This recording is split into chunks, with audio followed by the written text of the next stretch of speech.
শুভকে নিয়েও খেলতেছি। তো আজকের ভিডিওতে আমরা শুভকে নিয়ে খেলবো, বাট তার আগে এই কথা আমি কেন বলতেছি, এই অফিসিয়াল টুর্নামেন্টে যে এত টাকা প্রাইস ফুল হবে বা এত বড় একটা টুর্নামেন্ট হবে, এটা কিন্তু না আমি জানতাম না কেউ জানতো, এটা কিন্তু কেউই জানতো না। মডারেটর শুধু আমাদের জানাইছিল যে একটা টুর্নামেন্ট আছে। কিছুদিন আগে কিন্তু ফ্রি ফায়ার থেকে আরেকটা টুর্নামেন্ট করা ছিল ইউটিউবারদের নিয়ে, টুর্নামেন্ট। তো আমি ভাবছি ওইরকমই কিছু একটা হবে যেখানে মেবি টিম নিয়ে খেলা যাবে, কিন্তু এই টুর্নামেন্ট যে এত বেশি হাইপ হয়ে যাবে বা এত একটা পাবে, ফেম পাবে, এটা কিন্তু আমি বুঝতে পারি নাই। তো যার কারণে আমি শুরুতে বলে নিচ্ছি, কোনো ইউটিউবারে কিন্তু এরকম ভাবে আশা করে নাই যে এরকম ভাবে স্পোর্টস টিম নিবে, এরকম হার্ড হবে, এই হবে সেই হবে। আমরা ধরে নিছি যে মোটামুটি যাওয়ার হবে। আমরা আমাদের টিমে আর কি একটা স্নাইপার প্লেয়ার ভালো নিব, যেহেতু আমাদের টিমে কোনো ফোনের স্নাইপার প্লেয়ার নাই, আলিফ তো পিসি প্লেয়ার। তো যার কারণে আমরা ভেবে চিন্তে দেখলাম ফ্লিকার ভাইয়ের সাথে মোটামুটি প্রান্তদার কথাবার্তা হইতো, ওবায়দুল ভাইয়ের কথাবার্তা হইতো।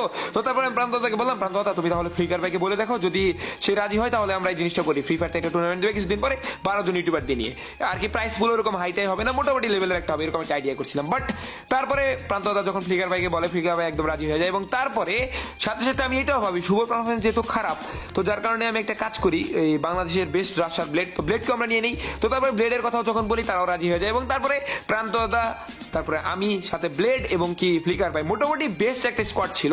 এবং কি আমরা এই স্কোয়াডটা নিয়ে বিভিন্ন ধরনের লোকাল ট্যুর বলো, পেইড ট্যুর বলো, স্পোর্টস লবি বলো, ইউটিউবার লবি বলো, সব জায়গায় কিন্তু মোটামুটি ভালো পারফরমেন্সই করছি। এতটা বাজে খেলা আমাদের কিন্তু একদিনও হয়েছিল না আমার জানা মতে। তো সব ঠিকঠাকই ছিল।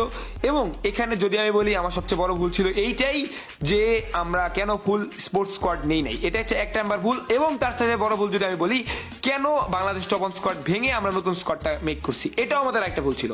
যদি এখানে আমরা আমাদের ফুল লাইন আপ সাথে, যেমন ধরো একটা স্পোর্টস মানে স্নাইপার প্লেয়ার, সাপোজ প্রান্তদা তো স্নাইপার চালাতে পারে, তো প্রান্তদার জায়গায় প্রান্তদাকে দিয়ে আমাদের যে মেন লাইন আপটা ছিল ওই লাইন আপ নিয়ে গেলেও অন্তত এতটা বাজে নাও হইতে পারতো। এবং আরএসকে যদি আরএসকে ফুল লাইন আপ নিয়ে সাথে একটা ইউটিউবার নিয়ে যাইতো, তাহলে কিন্তু অনেক ভালো পারফরমেন্স করতে পারতো। তো মাঝখান থেকে জিনিসটা এমন হয়েছে, হজ বড় ল জিনিসটা এরকম আমি আশা করি নাই বা কেউই আশা করে নাই। তার